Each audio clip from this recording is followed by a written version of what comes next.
going live with the Yoga Liberation Front, David Vendetti and his yoga teacher training program. We're so excited to be supporting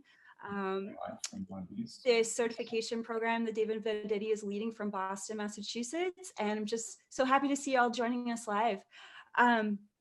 We are going to open, do you want to open up, David, with a meditation and just an invocation? Yeah, okay, great. So just taking this opportunity to come into center with all of our excitement for today and all of the amazing questions and breakthroughs that are going to happen in this sacred space. And just feeling in the energy of this moment, how your divine purpose is calling you into the world to be seen as a leader, not just of yoga, but of consciousness. And you're just the angel for the job. Otherwise, you wouldn't have been called to this program. You wouldn't have been called to this ancient path of yoga, which leads to your highest potential. And leadership and teaching is a huge part of accelerating your own personal spiritual awakening. It's like once you put your feet on the path with yoga, there's no turning back. You've been touched by an ancient science that is guiding you directly to the light of your own soul.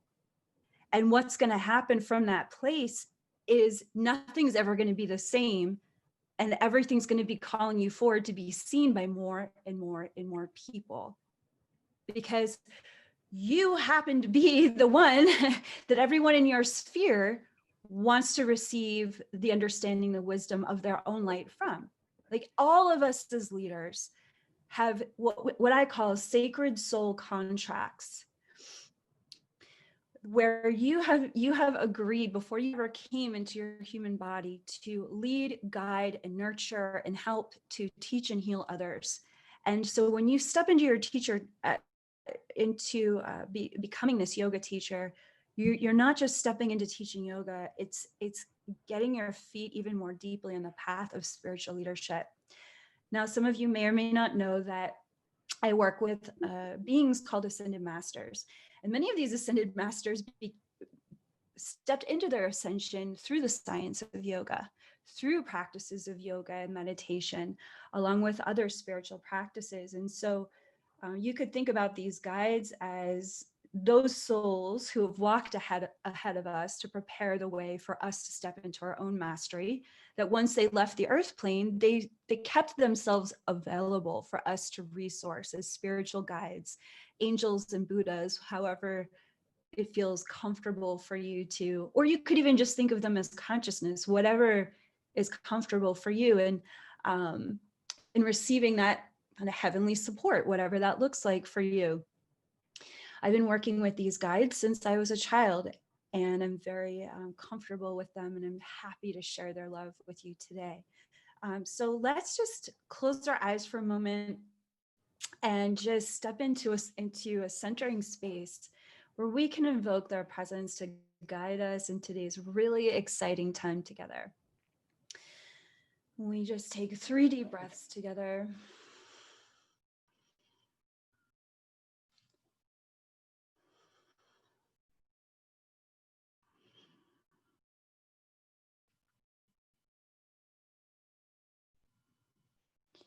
We call into that primordial womb space of the Holy Mother.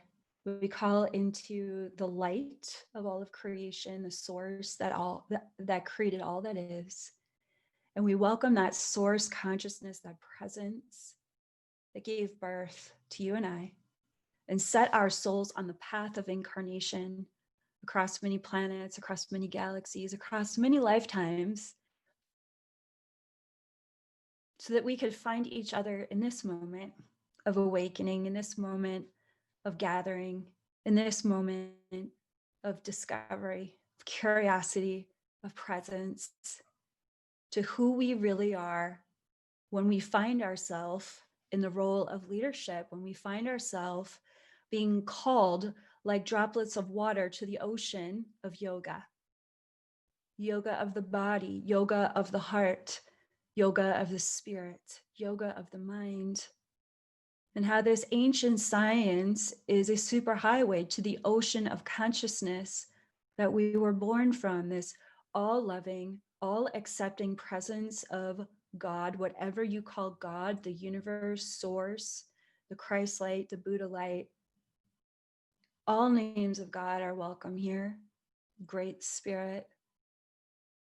And we welcome those masters of light that have been guiding and protecting the ancient science of yoga from across space and time to be present with us and create a circle of empowerment around this sacred container, around every leader on this call, both live and on the replay. We welcome your guides and your guardians, your angelic guardians. We welcome the presence of your higher self within your body, in this sacred space, in this dialogue that's unfolding now for the liberation of all beings. We welcome the presence of your higher self to reach out, and if it feels comfortable for you to connect with an ascended master, any of the ascended masters that I now invoke to support you in today's journey of expanding your consciousness and deepening in your connection to your body, to your higher self, to the center of the earth. And we welcome beautiful Isis and Hathor, who are both Egyptian masters of yoga. We welcome Green Tara of the Tibetan Buddhist lineage and her order of Dakinis. We welcome beautiful Mother Mary and Mary Magdalene, Ascended Master Jesus, Saint Joan of Arc. We welcome Paramahansa Yogananda, Maha-Avatar Babaji, beautiful Kuan Yin. I'm also welcoming Lord Ganesha, White Buffalo Woman, and the Holy Seraphim, all of the angelic orders, including the Order of Virtues, the angels that oversee miracles, welcoming in all of our ancestors that are wishing us well and guiding our journey of leadership in this lifetime. And I just give thanks that beyond my understanding, there is a beautiful dialogue that's about to unfold, that's here to elevate us all, to bless us all, and to put the wind in our wings and the wind in our sails as for where our spiritual leadership is, asking us to travel both within and without in this lifetime. And so I open up this space knowing that the presence of holiness, the presence of goodness, the presence of generosity, the presence of abundance, the presence of awakening is here guiding us in this conversation, including the presence of the divine feminine, those principles within us that are intuitive, the creative genius of the divine mother within each of us that is seeking to deeply nourish and tend to the souls that are going to be coming to these classes, to these workshops, for the purpose of awakening through yoga. And so we now step into the clarity of the space, releasing all that no longer serves you in this moment so that your curiosity, your self-love, your desire to expand can be what is at the foremost of this conversation today. And we open up this space knowing that we're being guided in all ways, and so it is. Amen.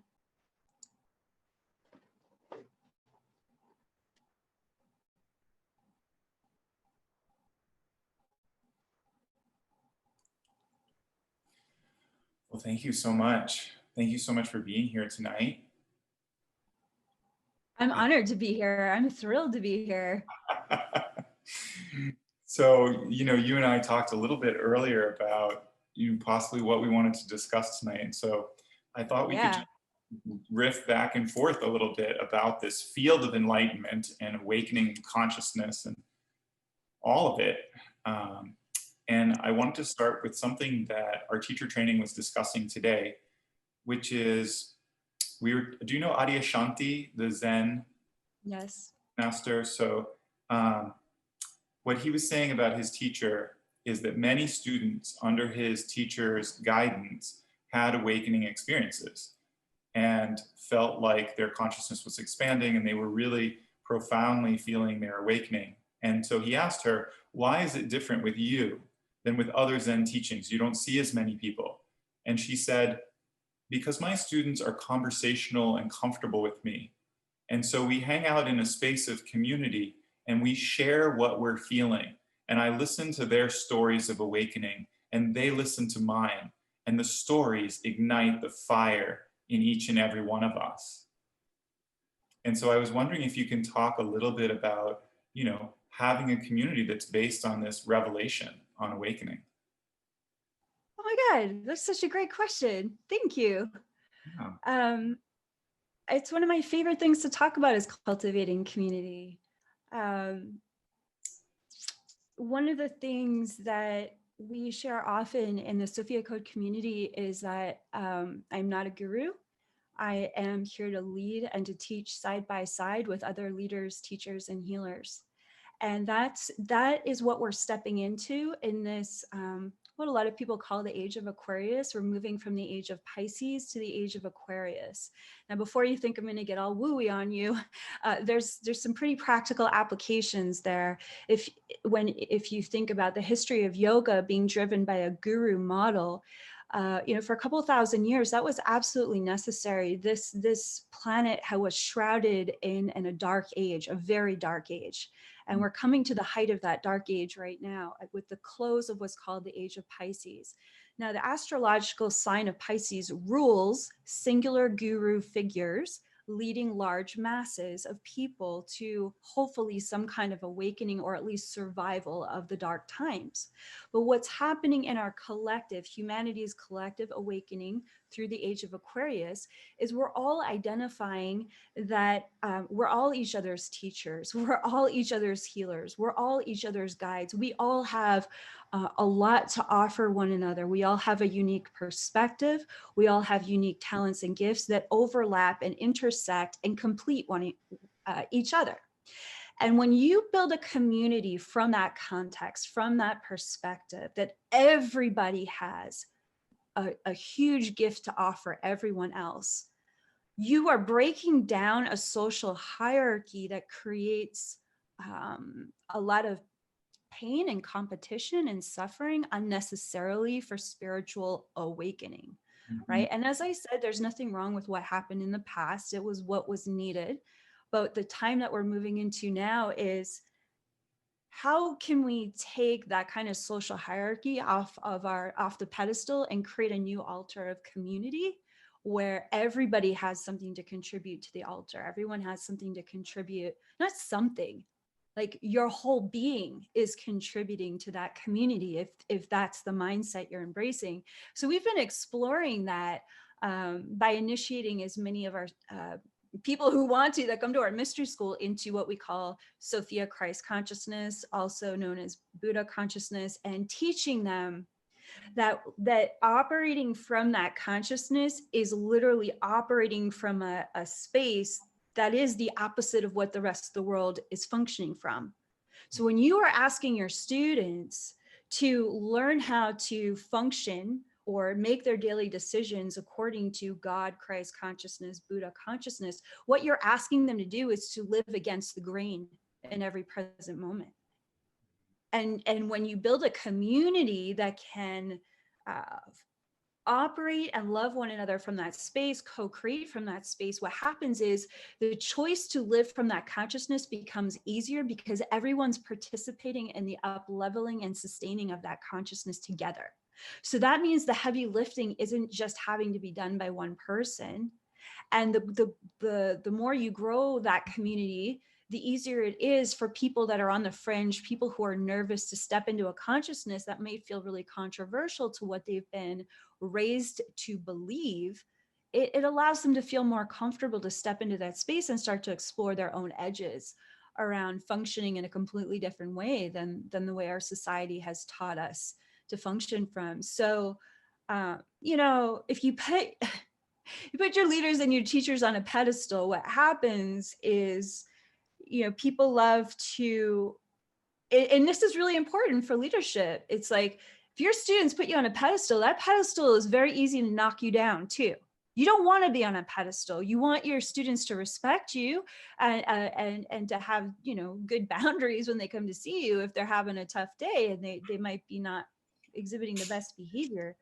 But we definitely want to get away from the whole like worship thing and just really encourage with your students of like, hey, I'm human too, you know. I have my everyday journey with my emotions and my spiritual journey, my spiritual awakening, and we're in this together. You know, it's like I have my hard days and I have my good days, and the more that we choose to be vulnerable and open with how normal it is to have the full spectrum of our emotions and our spiritual awakening journey, the more everyone can just get comfortable with the roller coaster of spiritual awakening. And that's what builds real community. It's not when a community is based on a singular figure and they're all putting their hopes and prayers on one person, which is just so another time on this planet. It's when a community has got their eyes on the truth of their own sovereign divinity within them, which is what the Sophia Code is a sacred text about. And so, you know, one of my elders, he said something to me in a ceremony, or to all of us. We were in a ceremony, and he said, you know, a lot of communities fall apart because those communities are not focused on a true medicine. They're focused on just one another, or like social, like just being social with each other, or making relationships with one another, or a teacher. He's like, a community will continue to grow stronger and stronger if it's based on a true medicine. And the medicine that we have our community based on is the medicine of sovereignty, the medicine of our shared and equal sovereign divinity, and the medicine of learning how to be clear mirrors for one another of how we are embodying our sovereign divinity, both for ourselves and for the co-creation that we are doing as a community worldwide. You know, that really is a huge ask, because if you think about what are we really asking when we're asking people to stay focused on their sovereign divinity, what we're asking is for people to end their addiction to codependency and how they are codependently relating to one another, the false expectations that they have of one another or of me. It's just like, when you are learning how to embody your sovereignty, when you are identifying that divinity is not outside of you, the projections, the judgments, the addiction to codependency becomes very, very obvious. And if your community is creating a non-judgmental sacred space to look at what is codependency versus sovereignty, then you have a quantum field of space where people can say, oh, I don't have to judge myself for 25 years of codependency. I just didn't know I was being codependent. I didn't even know there was another way to step into my sovereignty. Wow, thanks for the invitation. Thanks for loving me through the weird I just put you through.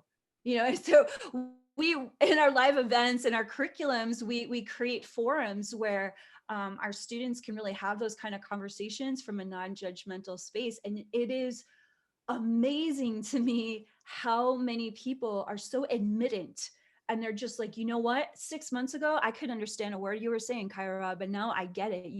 Everything that you were saying was calling me out on the things I couldn't see in myself. Or, you know, 3 months ago I couldn't handle being in a community like this. It was just too confrontational and it was too loving and I couldn't accept it. But now I'm back because I see what you are offering.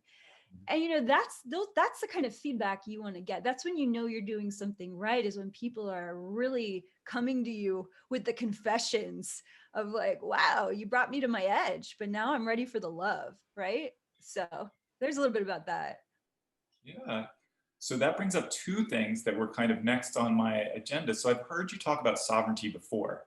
And Yeah. the first time before this whole program started, when you mentioned it to me, I really felt it reverberate inside of me. And I Yeah. was like, why am I playing small? Like, why do Mm. I continually feel shame or vulnerability or like I'm not worthy of celebrating my life and feeling ecstatic and living it? And so I Huh. think the question a lot of people have, um, you know, one I would say is, you know, can you explain to the group what you mean by claiming your sovereign divinity? And the second Yes. would be, you know, why do you find that so many people are afraid of actually living fully? Ooh, like there's so much to unpack there. What an incredible interviewer you are, David. Such a good conversation to have.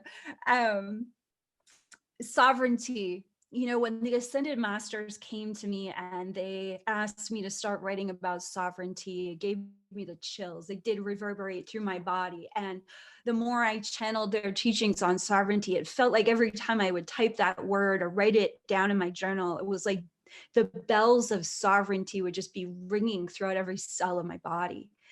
And it was like this announcement, like church bells, sovereignty, sovereignty, sovereignty. And I thought, wow, what is going on here? And ultimately, I wouldn't fully have understood the magnitude of why they wanted me to teach about sovereignty if it weren't for what I survived in the first half of my life. And for those of you who are unfamiliar with my work, in the preface of my book, I reveal that I was a survivor of 18 years of human trafficking. So I was born into a system of slavery. Okay.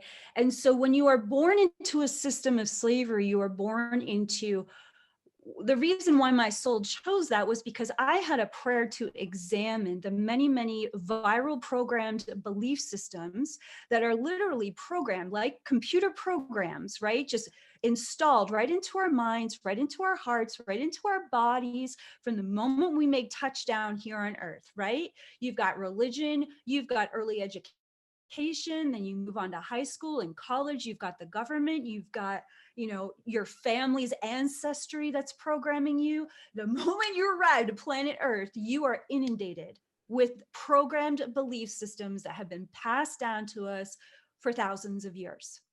Many of those programmed belief systems are based in patriarchal control. It's based in belief systems of separating you from your own power. So when these Ascended Masters contacted me and they brought me into, you know, the full presence of their light and what they wanted to share with me, they were like, we need you to write a love letter from us to humanity on the truth of its sovereign divinity. And I thought, the truth of its sovereign divinity. Wow. Okay. Tell me more about that. And they were saying, look, the time, and for any of you who follow a certain religion, I want everyone in this, you know, broadcast to understand that I am not judging any particular religion. I am simply calling out the belief systems that would separate you from you. There's so much beauty and grace in every spiritual lineage on this planet. What the Sophia Code does as a movement is it returns us back to the original love-based teachings of those religions or spiritual lineages. And so I just want to share a little bit about that before I keep going, because I don't want anyone to think I'm judging anyone here. It's the last thing I ever want to do. But it is important to understand that almost every major religion on this planet has some form of separating you from your original source. Okay. And that's very convenient for collecting money and all sorts of other features like keeping populations controllable. So what the Ascended Master was showing me was like, look, let's really examine these belief systems that you were born into. If you were made in the image and likeness of the source that gave birth to you, could you possibly be anything less than divine? If divinity created you, how on earth could divinity make you anything less than what it is? And the thought just struck me so deeply because I had been spending most of my life in communion with this light, but always putting the light of divinity as some step above me because I was stuck in this human body that had survived all these horrible things. And when these masters and these angels came to me, they're like, all you got to do is just adjust your perspective. Why would the light, why would these masters, why would these angels be talking to you if you weren't actually equal with them? You must help create this bridge for the rest of humanity to understand that we were all made sovereign and divine in equal status to all that's been created. And if humanity could just make this leap, it would start to treat itself and this planet and all of life as sovereign and divine as well. See that crazy disconnect? It's like, oh, if you're not really divine, then you're not really worth your own love, right? And then if you don't feel like you're really worth your own love, it's really hard to care about a planet or anybody else, right? There's a disconnect that happens of worthiness. If you're born a sinner, or if you're already born fundamentally broken, if you can't feel your wholeness, if you can't know your wholeness, how on earth can you feel that for others? And so that is the invitation, is like, although we have in on earth and in our human body, although we have these experiences of limitation, the truth is that our soul has been made and created sovereign and divine. We are literally an aspect of God. Are you all of God? No, we are all a part of God. We are all a piece of God. We are all a flame of God. And everyone that's been created is a flame of God too. And when all of those flames begin to wake up within all the human beings that are going to come to you in your yoga classes and in your workshops, it's like what we're doing is we're gathering the flames to create a beautiful torch of sovereignty, a torch of faith, a torch of awakening for humanity's heart and mind to wake up out of the nightmare illusion that it has to remain enslaved to these patriarchal, dividing, separating belief systems that have held humanity in the dark ages for far too long. So what I discovered in this journey of channeling the Sophia code was that because I had experienced a depth of slavery that many people don't ever go through, I also got to experience a depth of understanding about the innate sovereignty of our soul that most people don't get to experience either. It was like you plunge to a certain depth of low allows you to spring back and experience a truth of something that's from a really high source.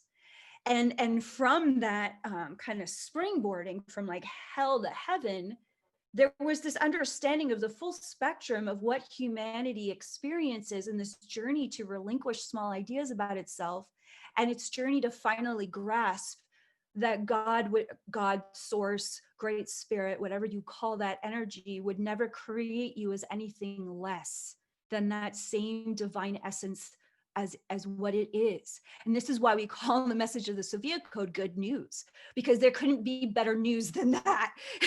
And it's really what all the masters have been attempting to share with us in the age of Pisces. Some of those greatest gurus, Ramana Maharishi and Yogananda and Babaji from the yoga lineages, and so countless masters have been pointing to this. But this is, for whatever reason, the time on the planet where many more people are going to finally embrace this for themselves and not just expect a guru to embody it for them. Now, what happens when thousands, even millions of people decide that their divinity is within them and that their sovereignty is invincible and cannot be taken away from them? That was something that I had to discover through what I survived. I came to an identifying point in my journey that no matter how many times my body had been raped or tortured, the light of my soul was invincible. And those people that were doing those things to me could never touch the light of my soul. Further, that the light of my soul, because it was sovereign from that slavery, because it was truly divine, it had the power to heal my body and my mind. It had the power to heal up my human experience. And although that was an incredibly, indescribably painful journey to take as a leader so that I could embody these teachings at this time, it proved to me the truth that our souls are actually indeed invincible, sovereign, and divine. Without a doubt, I know it with every cell in my body.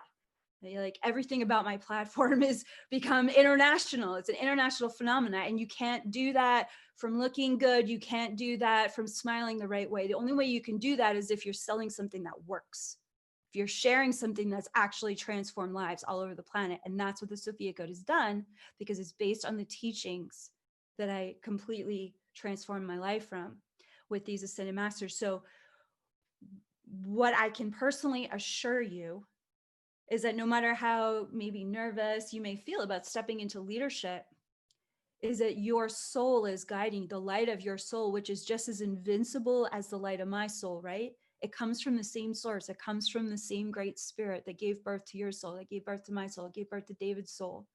Like when we all wake up to how invincible we are, when you walk into a yoga class, what you are saying, your prayer is, I'm going to trust the light of my soul to begin to operate my human body, my human thoughts, my heart's prayer to reach everyone here and show them that as a mirror, my light is a mirror for their light. That's what's happening here, one asana at a time, one teaching at a time, one breath at a time. You're saying, look, I'm not perfect. My human journey is imperfectly perfect. I'm broken in all the ways that my light can pour through me and become medicine for everyone on their yoga mat.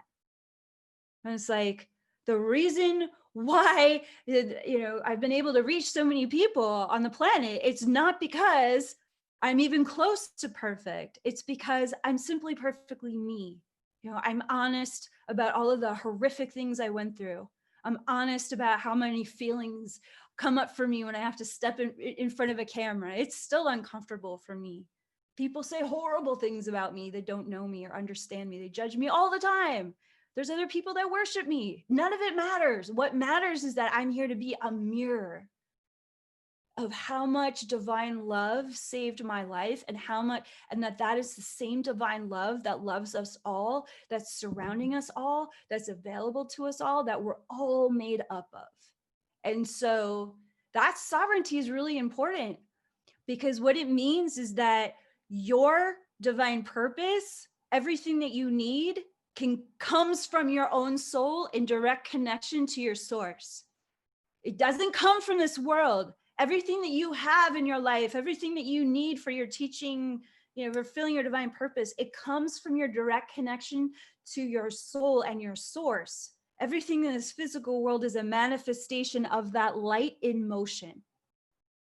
So your divinity is the manifestation. It is the light that becomes form, and your sovereignty ensures that no matter what governmental regime you are under, no matter what kind of religious persecution you experience, you can always, through prayer, meditation, intention, visualization, manifest and create your reality. And we call that in the Sophia Code a seventh plane reality.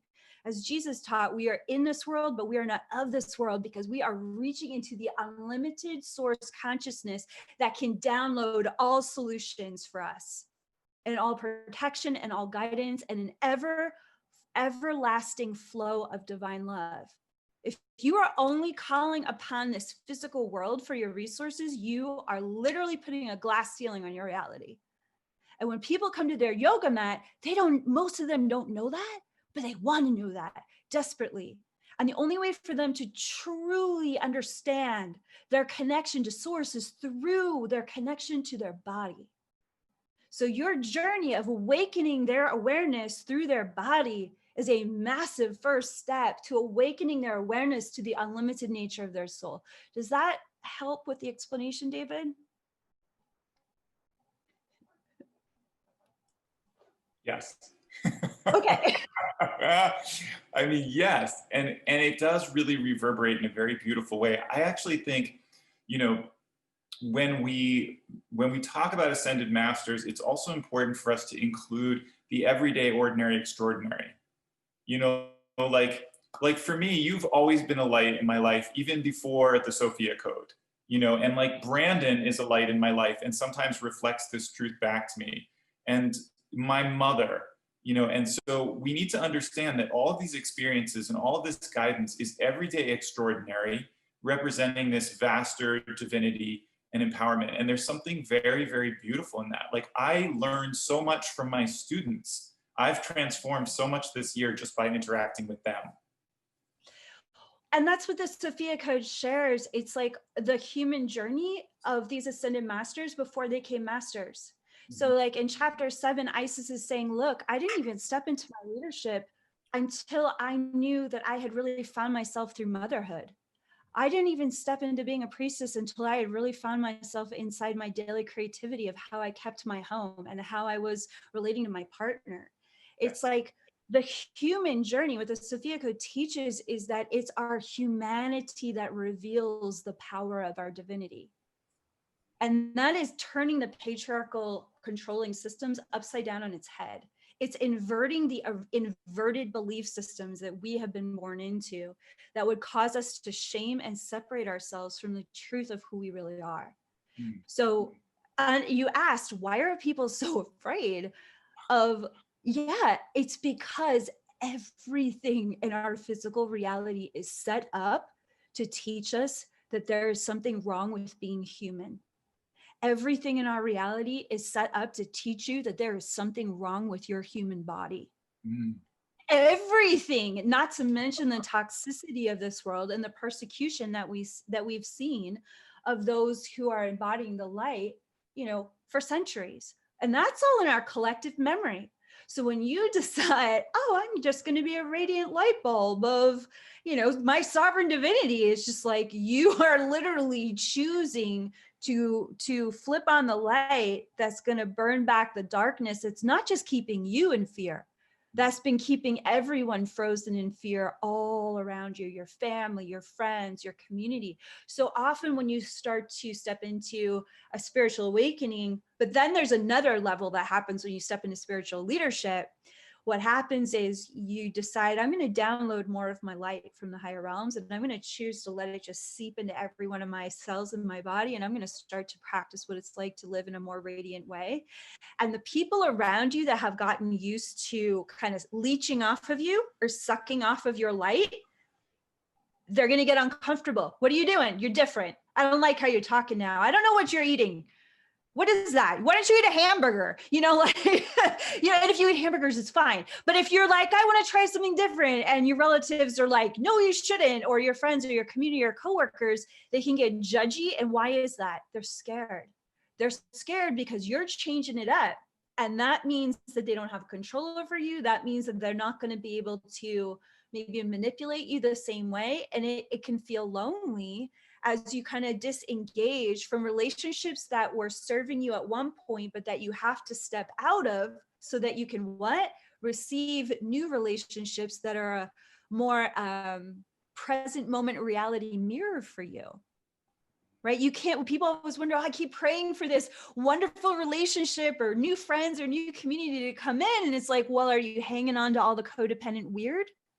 Are you still punishing yourself with punishing relationships, which is going to take up so much space in your life that all of these lovely, kind, angelic people can't come in? There's no room for them, right? So why do we create those relationships? Why do we create those circumstances, even destitution, that would keep us limited in life? We have internalized the punisher. There is a punishing consciousness on this planet that would happily keep you small. And again, we find it in religion. We even find it in spiritual pathways. We find it in government, in our educational systems. And we've been so punished for who we are for so long that we're like, oh, no, don't worry. I'll get the whip out and just start punishing myself. No problem. I'll just start punching myself in the face. I got this. No problem. I'll do it for you. I'll go date that guy, or I'll go hang out with that lady, or I'll go get that horrible job and I'll just stay there for 6 years. Don't worry. Maybe I'll even get cancer, or maybe like remove an organ or two and eat terrible food. I got this. I'm going to punish myself on your behalf. Don't worry. It's like, that's how deep the programming is in this world. So when you go through a spiritual awakening, you step into spiritual leadership, you're going to feel like you're going to war some days, maybe for months and even years at a time. And that's just real talk. Because that war is real for a long time. And who are you going to war with? You're going to war with yourself. You're learning how to finally get on your own team and disengage from all of the ways that we've been programmed to punish ourselves. And everybody's showing up to their yoga mat in your class. Man, you think you're punishing yourself. Talk about learning compassion. Talk about receiving incredible mirrors for all the ways that you're punishing yourself. And you got 20, 30 people on the mat. and they're barely making it through yoga class because they're so busy punishing themselves through every single asana, or holding their breath because they're so nervous that somebody's going to look over the room and see their belly hanging out, or, you know, they can't do a particular move in class, and they're just gonna be like, you know, working through all of the ways that they're judging themselves. It's like, this is the kind of hot mess that we're in right now. And that's why this return to our divinity, this return to our sovereignty is everything, because when we return to that, what we discover is that there is absolutely no reason to not love ourselves. It is the every reason to love ourselves, because there is nothing wrong with us. There's everything right with us. And that journey to accept that about ourselves is so counterintuitive to how we've been programmed, that we've got to love ourselves as angels for ourselves, because it's going to take, when you first get your feet on the path, it takes an enormous amount of willingness and effort to stay on the path, to stay true to loving yourself this much that you're just going to stop it. Stop punishing yourself. Stop breaking yourself down. Stop sabotaging yourself. It takes an enormous amount of self-love. And that's why it's, you know, it's a journey, not a destination. That makes sense. That was beautiful. That was just epically beautiful. Can I steer you to a mildly personal direction? Sure. Let's see what happens. Good. So it leads to my next question. So you know me, I'm very grounded. I'm very based in anatomy and alignment and science. And I had this experience this winter where I met this individual who wanted to talk to me about Tantra and Tantric energy. And I went for a hike with them, and just meeting them, and I don't think they were even aware of their energy, but their energy was so intense that I literally had this experience in the forest where I felt like I was on some kind of drugs or something. And there was like a trembling that came up my body, and it stopped at about my diaphragm. And I almost like fell down on my knees. And they thought it was wonderful. They were like, oh, this is wonderful. You're experiencing tantric energy. But I thought from the yoga tradition that I was experiencing Shaktipat, which is when one person's energy is vibrating at a different level and your energy starts to match their level. And it went on for a couple of days.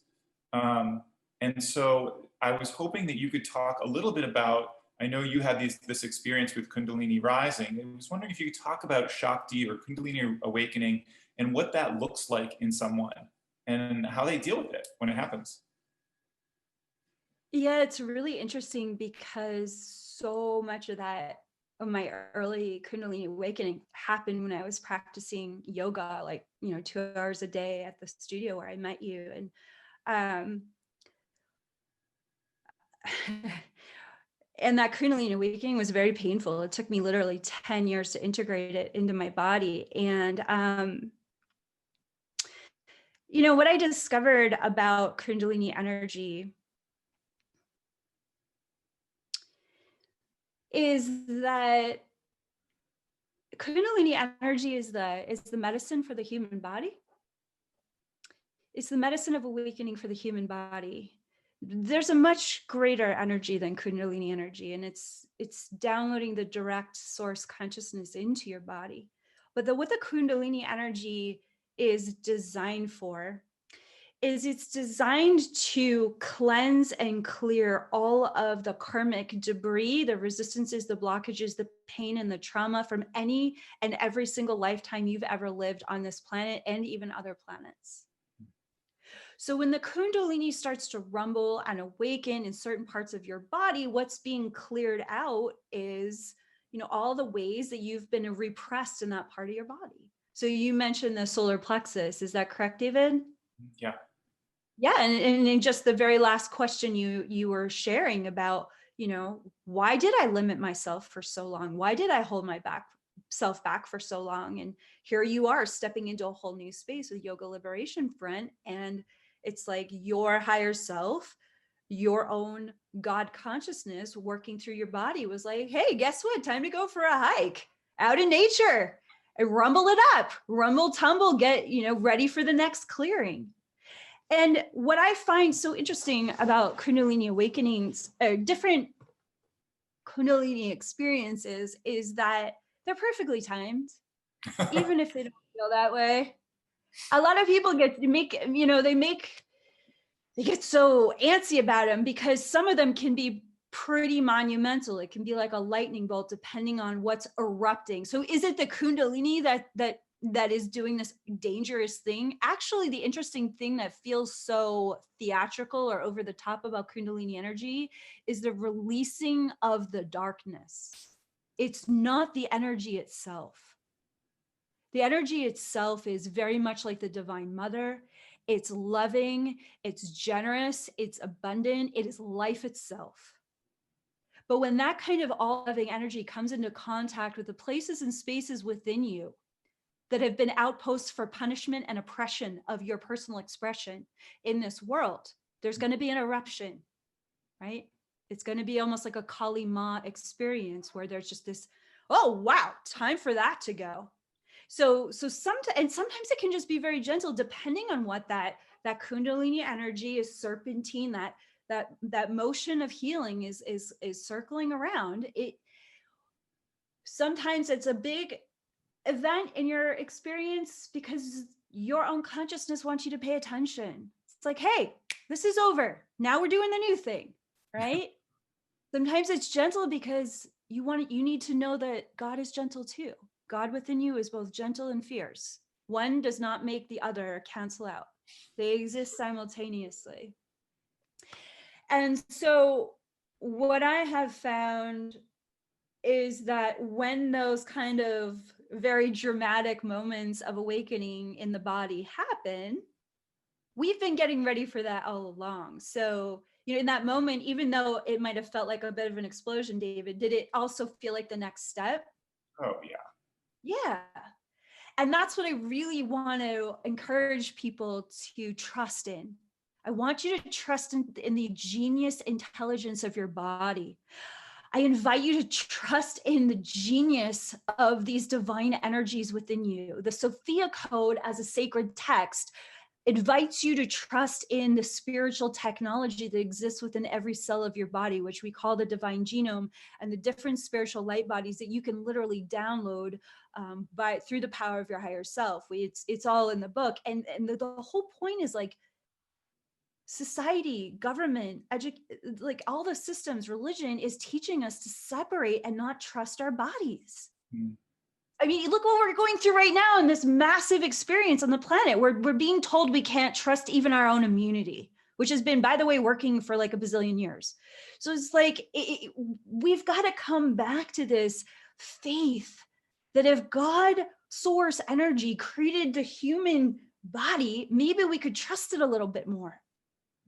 Step outside of the judging and get way more curious about this incredible technology that is being downloaded from your divine consciousness into this world. The other interesting thing about Kundalini energy is that, okay, so what is the Kundalini energy doing as it awakens at the base of the spine and starts to travel through the different chakras, which, by the way, is not a linear process. Like, it can jump around. It can be like quantum popcorn. One moment it could be at your heart center. The next moment it could be at your sacral chakra. The next day it could be opening up your crown chakra just a little bit more. It's an intelligence that's mirroring to us the intelligence of a holistic healing journey, which is like, if you heal up one traumatic memory, it's going to release toxins out of your body, which is going to allow you to think new thoughts about life. Right? There's a matrix of healing that's multidimensional.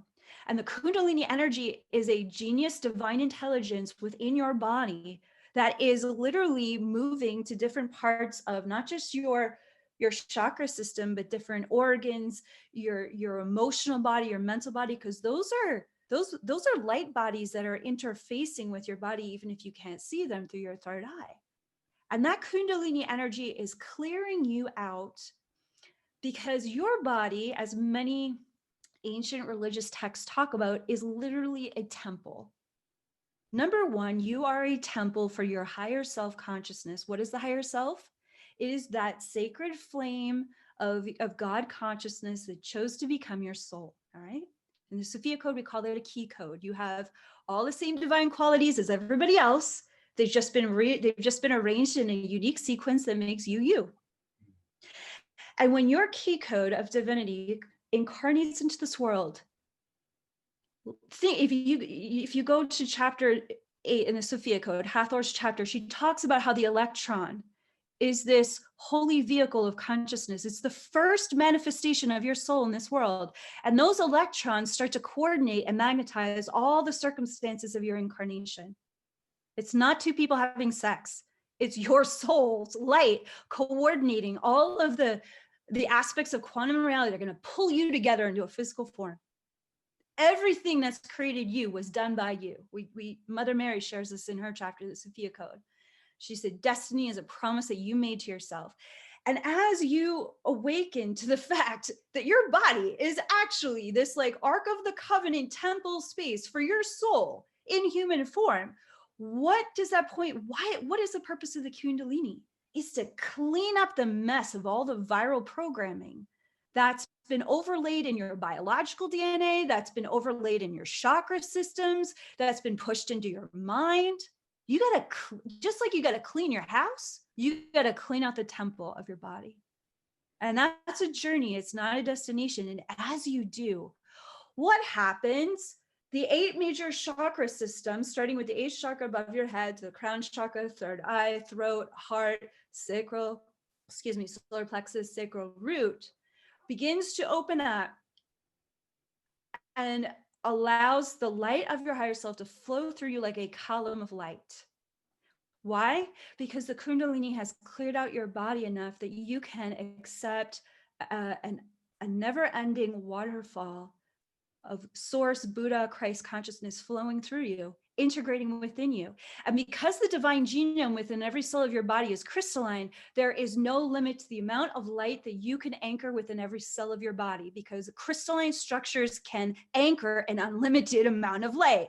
Ding, ding, ding, ding, ding. That's why your body is a miracle in motion for this world. And that's why when everyone wakes up to how much light they can carry within their body, we will set off an atom bomb of light on this planet that can literally save humanity. Because it only takes 1% of a population to create a massive turning in consciousness. Only 1%.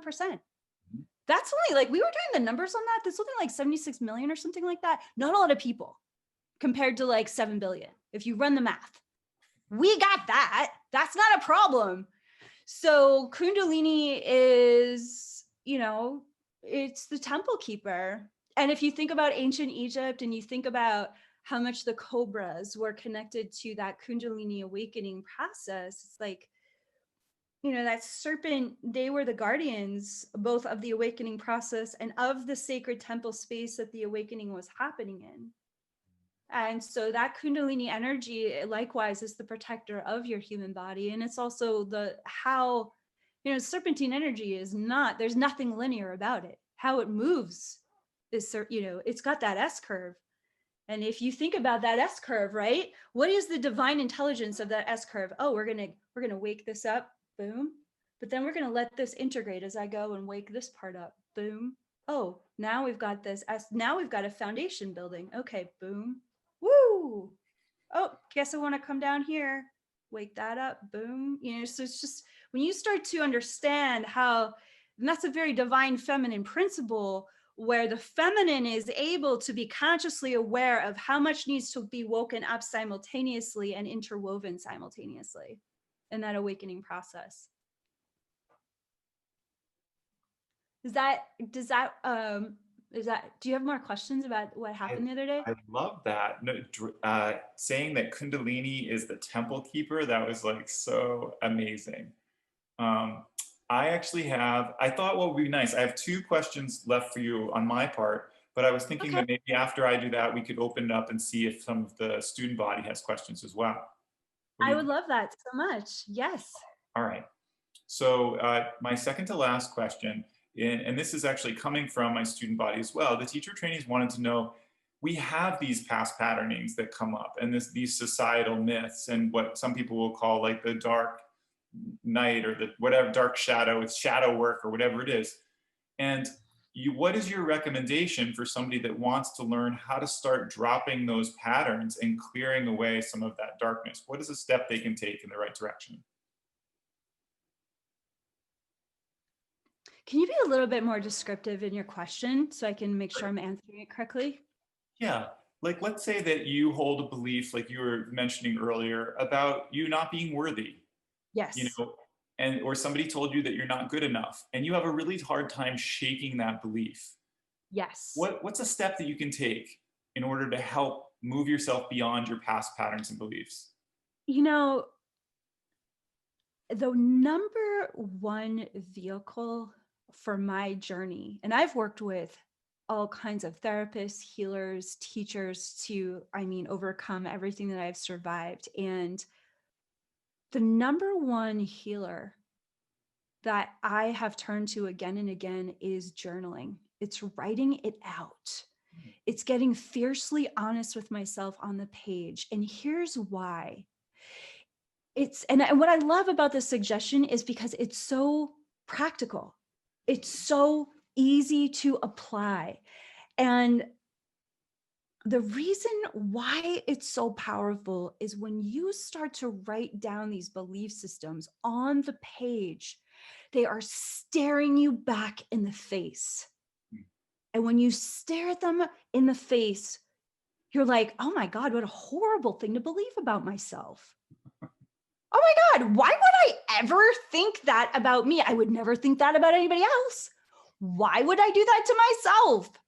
And then if you're willing to be brave enough to be like, really ask yourself, okay, I really need to understand, I'm doing this like I'm typing on the computer because I've done it either on the computer or in my journal. And it's like, you start asking yourself, where did this come from?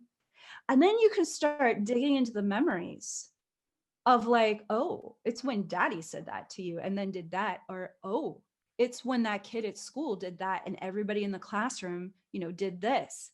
And then you start asking that little one within you, how did that feel?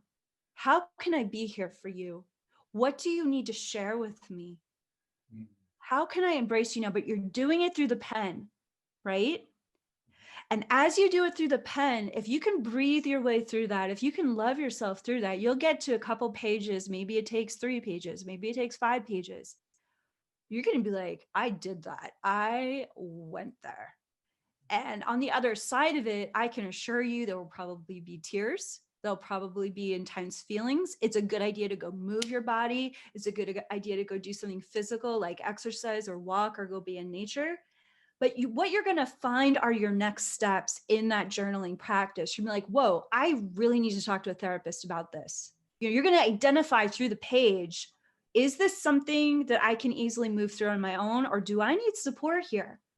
Because if this comes up and you're writing over and over again, you're going to identify, I actually need to get more help with this. But you're not going to be able to identify that if you're stuck in your head, beating yourself up in your head.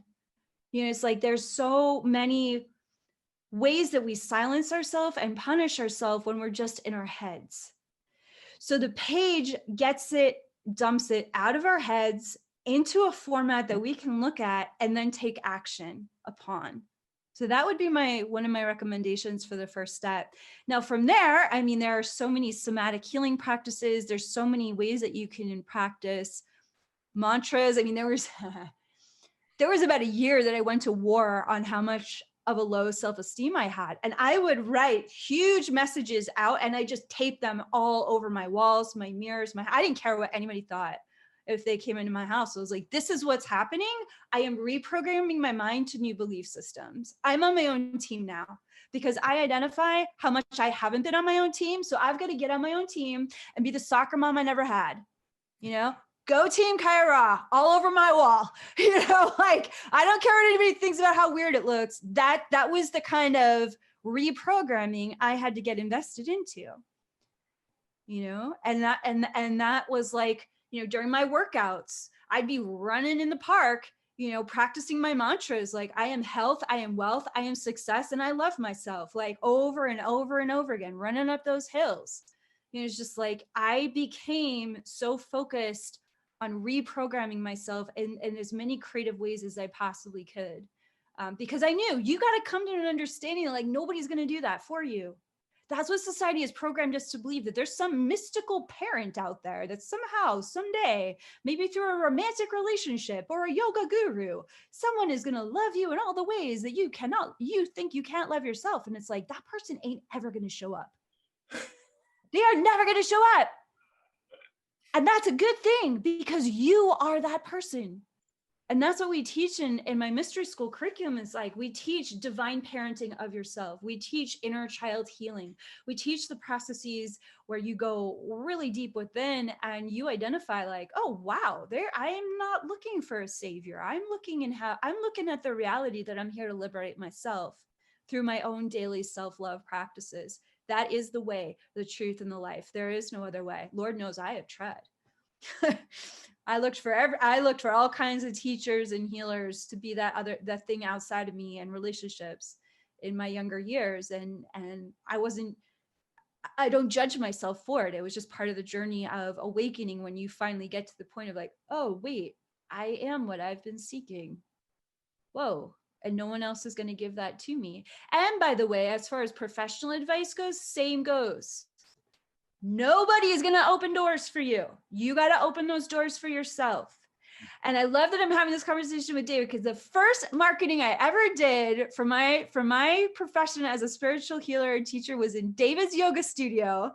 I posted little flyers with my business name, and I had rented a room at the yoga studio, and I was seeing clients along with the acupuncture that was there on staff and a couple other people.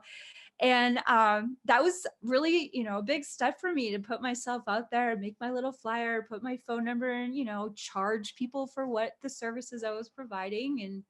And, that was the beginning of, the rest of my life. And it's just like, David created the space for yoga teachers and healers and, people to come in and offer their consciousness. But David couldn't have made that flyer for me. Like, David couldn't have did all the courageous things I needed to do. I had to do it for myself, So it's like, facilitators and training programs like this, they're getting you ready for you to say yes to yourself. You got to be on your own team. And that's not just in your personal healing, it's in your professional career as well. And I actually created a whole curriculum about that at my mystery school. It's the Stargate 2 curriculum. It's just like, you stepping into your spiritual leadership is one of the greatest acts of self-love and self-acceptance you will ever offer to yourself. But that doesn't mean you're not going to have an incredible amount of feelings as you do that, because you're going to have the full spectrum, and it's never going to end. A lot of people think they're going to elevate to some level of spirituality where they don't feel their feelings. They're going to float around on daisies and eat bonbons while they're teaching yoga. And it's just like, it's not like that.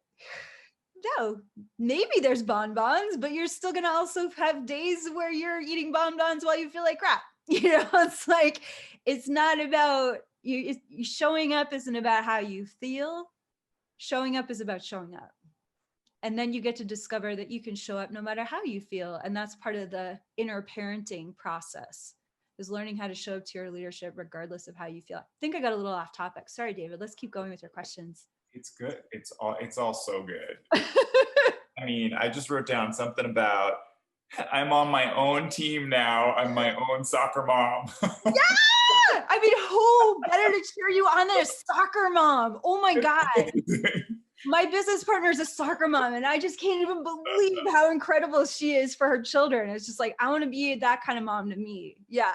Folks, if you have a question, if you want to just type it into the chat, you can type it into the chat and I will read it to you. I think one of the first questions was this whole idea of finding the ascended masters when you're in such a place of darkness. Yes. Like, how was it possible for you to find the light when you were in such a place of struggle? Because the light was there the whole time. Mm-hmm.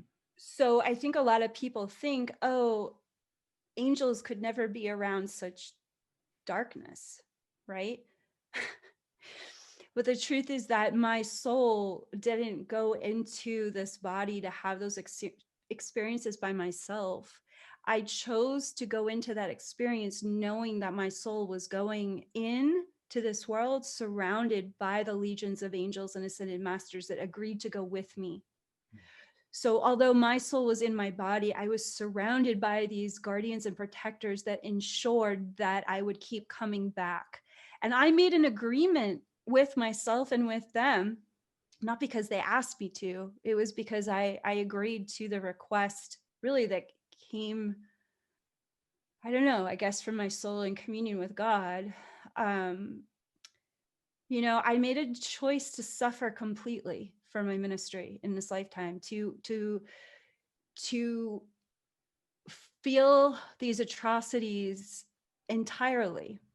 And here's why. It was because I understood that there was a specific formula on this particular planet, in this particular matrix, that if I were to experience the greatest depths of Luciferian hell that exist on this planet, I would have all the knowledge that I would need later in my life for bringing awareness and knowledge and the light of source into all of those belief systems and into that reality here on the planet. It's like there's people that think they know what they're talking about what's really going on the underbelly of reality in this matrix, and then there's people that actually survived it. You know, and very few of those people actually live to tell what the knowledge that I have. And so my soul was willing to kind of, you could kind of think about it like a special ops mission, you know, like I'm airdropping down. I've got the warrior strength to do this. And I'm going to get through this. Now, does that mean that there weren't experiences where there was a possibility I wasn't going to make it? You bet there were. Absolutely. Plenty, too many to count. But, you know, when I was a child, because the torture was so extreme, I lived most of my reality in the spirit world. Like the soul can leave the body. And so my soul would leave the body when a lot of that was happening to my body. I was conscious of it, but my soul would leave my body and be with those beings of light that surrounded me. Now, the reason why I said I chose to suffer at that level is because those beings could have stopped certain levels of what happened to me, but I asked them not to. I wanted to feel the absolute isolation that humanity has felt in the darkest recesses of its collective and individual experience. How else can you speak to that isolation, right? That I knew that was my role as an international figure in this lifetime. And because of that, many people are not going to have to experience that to receive the same teachings to offer others, if that makes sense. It's like we don't all have to go through that to receive the wisdom out of it. And that was the prayer, was like, if I go in and do this, maybe it will help millions of souls down the road. Like that was the prayer, that it will alleviate that level of suffering. And you know, so when I was a child, I could see these beings, not just the darkness and the entities and the things that were happening to my physical body. I could also see the angels that were bearing witness. I could also see the masters of light that were in attendance recording everything. It's just like everything is being recorded as our life experience, and not in a judgmental way. It's just, there's nothing that we can hide. And that's a good thing. You know, it's like, because then when you get to the end of your incarnation, you do a life review with these masters and you say, well, this is what I learned and this is what I, you know, didn't choose to learn. And then you make choices from there about where you want to go learn next, in another human body or another planet, another species. So does that answer the question, that you can be immersed in darkness and still be protected by the light, as extraordinary as that sounds? Yeah, I think almost, I'm wondering if there was like a turning point for you where you realized that you were heading in a direction of healing and becoming a healer. Yes, it happened once I got on my path with yoga. That was the turning point, was when I walked into your studio. So it was creating a foundation to support that knowledge. Totally. I mean, I was so broken from what they did to me that, you know, in my early 20s, I went through a period of really distancing myself to the best that I could from everything, like God, even the angels, because like the dark was so dark that I just wanted to shut everything down. And so I went through a period of not like alcoholism, but I drank a lot. Like I just wanted to tune out. And then my body started to shut down. And I had a really good job, but I was miserable. And I went to a chiropractor, and the chiropractor was like, I don't know what's going on with you, but you're losing your ability to walk. And his studio at the time was literally around the corner.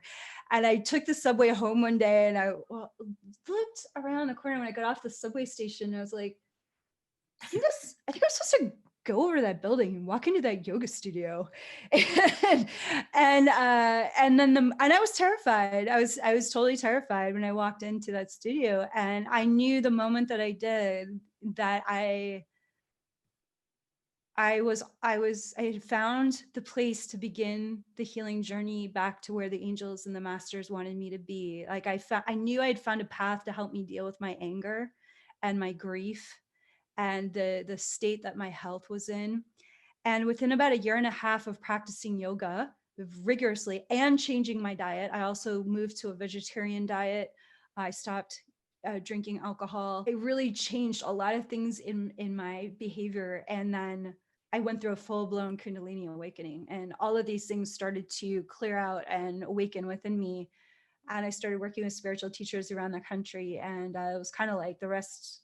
It was like I became a completely different person within a year. So never, ever, ever doubt that your facilitating space of yoga is somehow anything less than extraordinary, because you just never know who's going to walk into your class and how that's going to light a fire for the rest of the world. Like, honest to God, yoga is one of the most powerful entry points for spiritual leaders to begin their awakening. And you might get a lawyer who walks into, or a doctor or a janitor, or you just don't know who's going to walk onto that yoga mat in your class, and then 10 years later, be out there, helping people save their lives. So I'm excited for you. That's amazing. That's perfect. So there's 2 questions left, and I think, probably 2 is enough. So the next one, I had talked to my friend Jen about this earlier today, and she said, I'm being led to connect with spirits and guides. How did you find the way to really connect and listen to the messages? I'm feeling something trying to tap into me for use as a voice, but I'm pushing back because I'm not ready. I would like to allow it, though, and be free with it. Yeah, that's a really good question. And it's really good that she's practicing what I call discernment. Here's the thing. Each and every one of us you could think about yourself as a channel, okay? Like a channel on a TV or a radio. And let me tell you, there are a bazillion spirits, angels, and beings that would love to turn on your channel and talk through you. Like indiscriminately. Aliens, just not a problem. There's all just kinds of beings, right? And some of them have their own agendas. Some of them are sort of good. Some of them are horrible. Some of them are wonderful. There's just like how there are a bazillion different types of people on Earth, there's a bazillion types of people in the spirit world. Everybody thinks, oh, I heard a spirit. Must be God. No, it's not. It could be, but if it is, it won't sound like a spirit. So this is why I created the Stargate One curriculum in my mystery school. What it does is it really gets you clear about how to connect to the spirit world. And the number one thing that you need to know is that if you are meant to work with higher dimensional beings, they don't need to talk through your body. Please write that down. There is an old tradition that if you are doing channeling work or mediumship work, I'm not even going to go into all the technical aspects of channeling, but there's a lot of old belief systems that somehow they have to come through your body for it to be legitimate. And that couldn't be further from the truth. The only person that should ever be in your human body is you, and more of you, your own higher self-consciousness. Your higher self-consciousness is not limited by your human body. Your soul goes on in every direction simultaneously, right? Your soul, therefore, has the power to have a conversation with angels or other beings of light, Buddhas, saints, masters of light that walk the earth. And that conversation can happen between the consciousness of your higher self and that being. And it doesn't have to happen in your body. So if you set up the agreement, look, if you have a message, you have to tell my higher self, and then my higher self will relate it to my human awareness. Okay, you can think about your human awareness as localized to your human body, right? It's the voice in your head, right? It's the voice in your body that's getting you through your day. Your higher self is a much larger part of your soul's consciousness that can download messages to that localized human awareness. You will know if you are receiving messages from your higher self because they are positive, loving, and clear. You will know if they are from some other source, if they are manipulative, asking you to do something that feels uncomfortable or puts you in danger. So that's a really good first step of discernment. Your higher self is always going to guide you towards more love. It's always going to guide you towards positive experiences. It's always going to guide you to empowerment. Lower level spirits are always going to guide you to sucking you dry.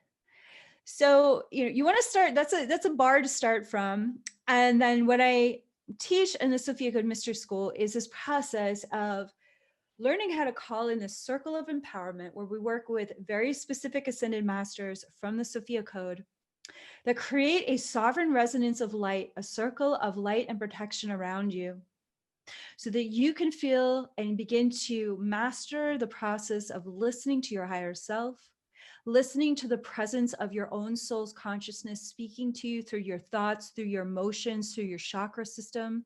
I have a program called Psychic Development Training. It's 14 hours of content on my website. It's like, your whole body is psychically attuned to speak on behalf of your higher self.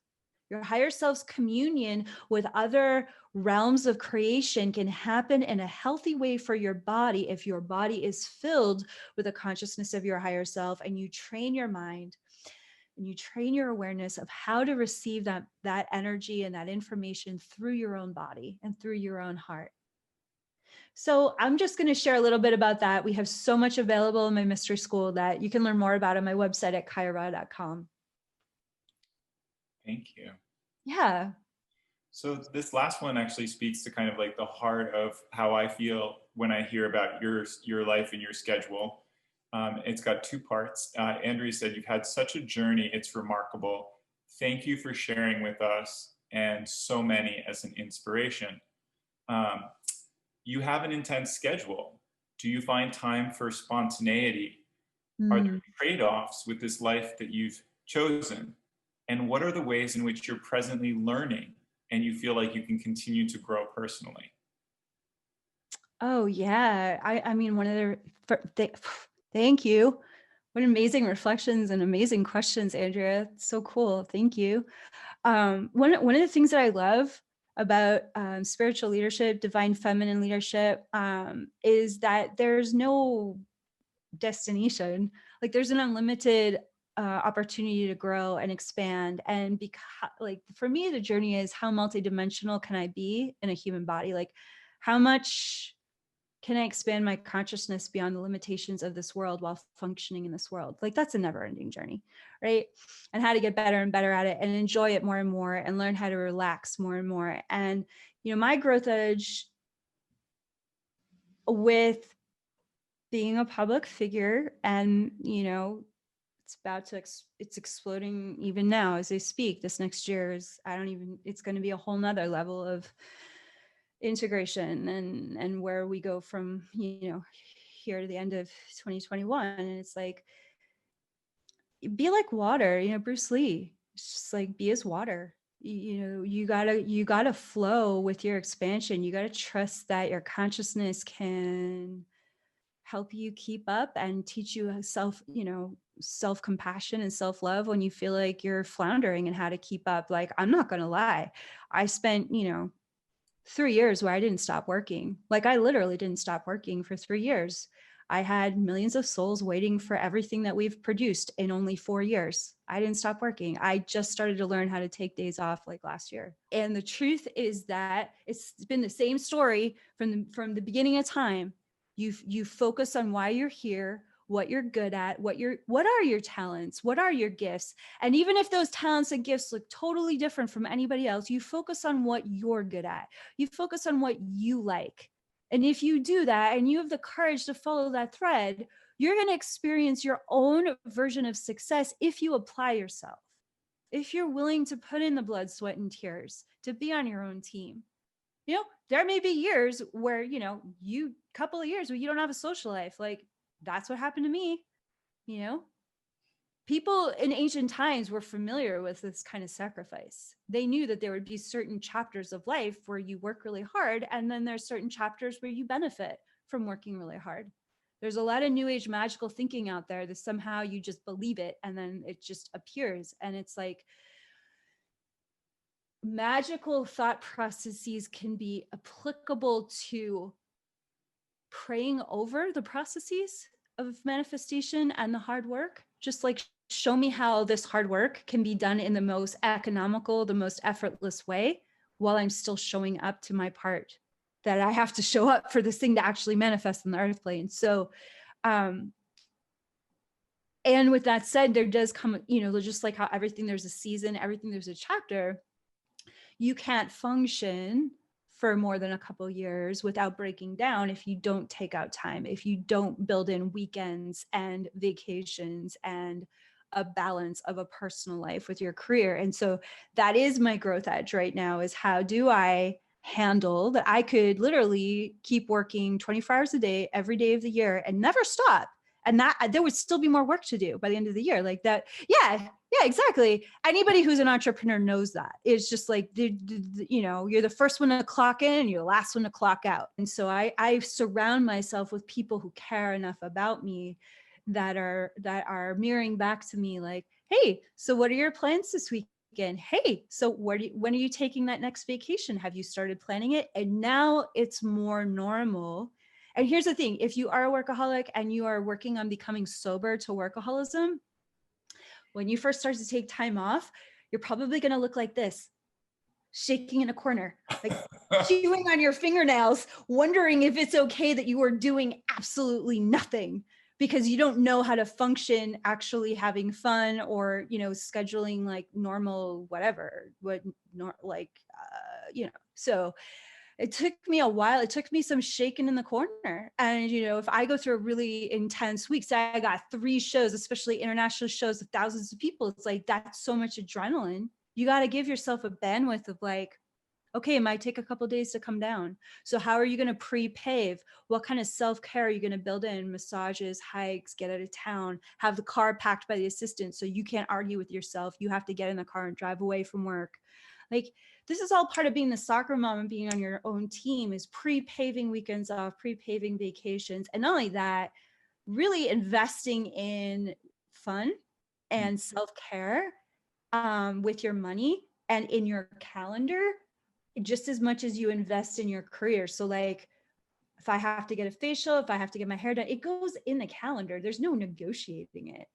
If there's like a massage that needs to happen, so I'm not climbing off the walls after an event, it's like that massage therapist is booked 3 months in advance and paid for, by the way.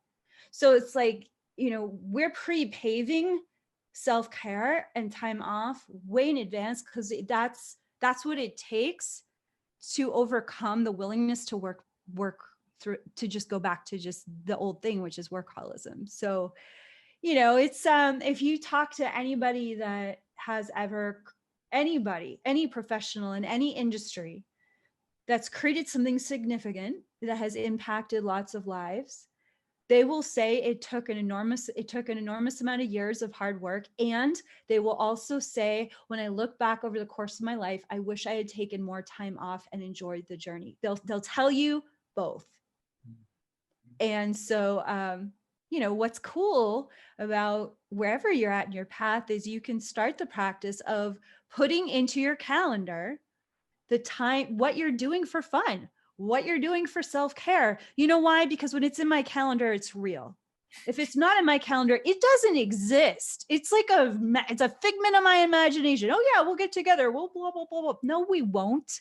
Unless it's in my calendar, then it's God's law. It is happening, right? So, really start to work with your calendar in that way, because it's going to save your life when your leadership starts to pick up momentum and take off to the next level. Even if you are at a greater level of momentum, there's always another level of momentum to go to. And there's been a point for me, multiple points, where I wanted to run because it was so overwhelming. But one day my mentor said to me, he was like, look, let's both be honest. You would be a mess if you didn't have this much to create and do. Let's just be honest. And if you can just accept that you're a creator, if you can just accept that you love to create, and there will always be an endless to-do list, it's like you can pivot from there. You can start to build how you want to live life from there. And that's what I'm doing. And it's messy. It's a hot mess every day, but I like it. I like it because it means I have, I'm employing people who love their jobs and reaching hearts and minds all over the world. And I get to find out who I am through that process. So thanks for the question. It was really fun to answer that. Thank you. Yeah, she said, thank you so much. Yeah, that's been so much fun. I hope everyone has had fun today. I know it's been a lot of information, but Is there any particular way that you want to close? Do you want to tell people, how they can find out more about you? Do you want to do a meditation? What do you want to do? Sure. Yeah, so we have so much to offer you and to support you in your leadership. It's our great joy to support you being the most vibrant, empowered yoga teacher on the planet. Um, I have a very special place in my heart for yoga teachers, clearly, with David, and for yoga in general. Yoga saved my life, and I am so honored to be any part of your journey at all, because what the service you're offering to humanity cannot be quantified when you teach yoga. So you can learn everything that we're offering. There's a mystery school tab on my website, and when it drops down, it shows you the different programs that are all online. We're starting our next live journey, transforming trauma into soul power, next week. Actually, we start on inauguration day. Whoa. Couldn't plan that for a weirder day, but we're really excited about it. And we're just praying for the whole country on that day while we're going to be live in class, praying for peace and harmony and empowerment for everyone involved. Yeah, so kaiara.com, KAIARA.com.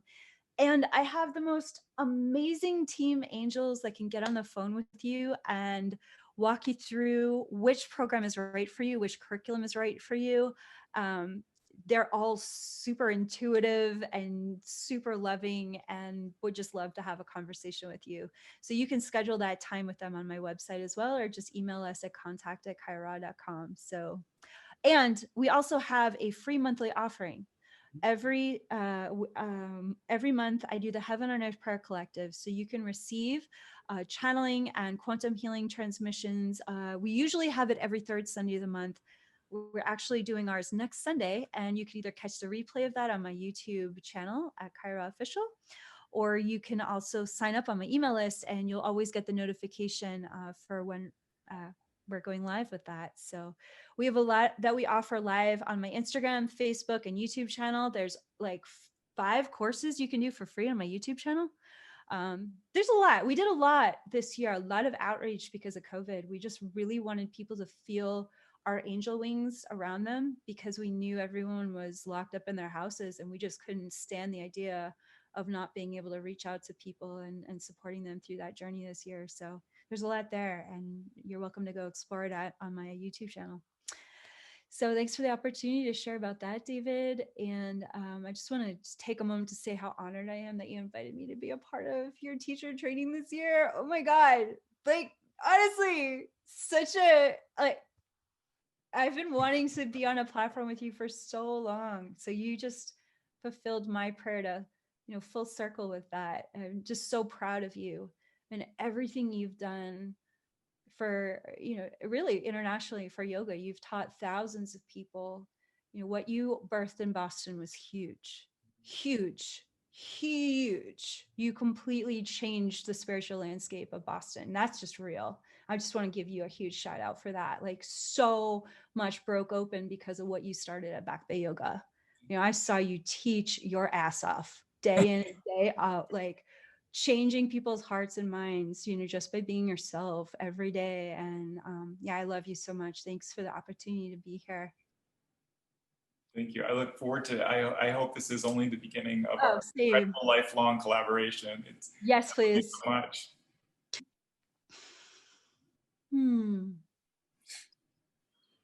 So let's take 3 deep breaths together.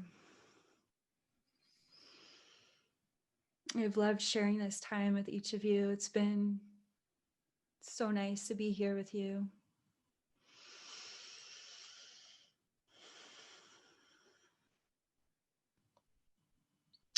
And at this time, really feeling the lineage of Mahavatar Babaji coming in very, very strongly, along with Kuan Yin, Lord Ganesha, Ascended Master Jesus, who actually developed all of his healing and teaching abilities through the practice of yoga. In his time in ancient Asia and in the East, before he returned to Palestine, as well as his divine feminine counterpart, Mary Magdalene, who was also a very high yogini. I'm welcoming in Paramahansa Yogananda. If there was a guru on this planet for me, it would be him. But what's so magical about, you know, these times we're living in is I personally can see him as an equal, and I invite you to do the same, to feel these yoga masters looking at you with so much love and gratitude for your sovereign embodiment in this lifetime. And I just invite the presence of your higher self, your beautiful divinity, to fall fresh upon you in this space, in this healing space of grace. We have a prayer that's at the very beginning of the Sophia code. And for those of you who are into a Zen practice, this prayer is considered a koan. Koan would be what a master teacher would leave behind of all for his or her students at the end of their life as a riddle. But we're flipping that in the Sophia code to be a conduit of grace. So this prayer is a koan, a conduit of grace that can instantly transport you into the womb, into the consciousness of the Holy Mother. And we're all on mute, so we could say it together 3 times. It's very, very easy to say, which is so exciting because you can memorize it and use it at any moment in your teaching path to instantly transport you back to the heart of the mother, which is ultimately where we want our teachings to be arising from in every present moment. And the prayer goes like this: Divine Mother of all life, take me to that place deep within your womb where I can know nothing and be reborn anew. Divine Mother of all life, take me to that place deep within your womb where I can know nothing and be reborn anew. Divine Mother of all life, take me to that place deep within your womb where I can know nothing and be reborn anew.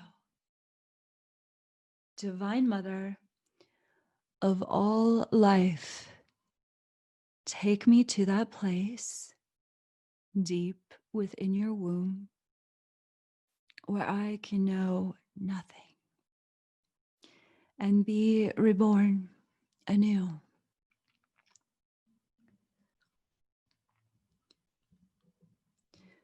From this primordial space from which your soul was first birthed, from this primordial space to which your soul will return again and again to the very source and presence of unconditional divine love, joy, laughter, and all wisdom. We speak into this space to rebirth your consciousness anew, to the truth that within this space within you, you will always have the words that are meant to be spoken to your students, to your friends, to your allies, to those you will touch through your leadership, through yoga. What would it feel like if this consciousness of your higher self, of the Holy Mother, which is a part of you, because this is from which you came from, what if this consciousness was always available to speak through you, to pour through you, to move you, to light you up,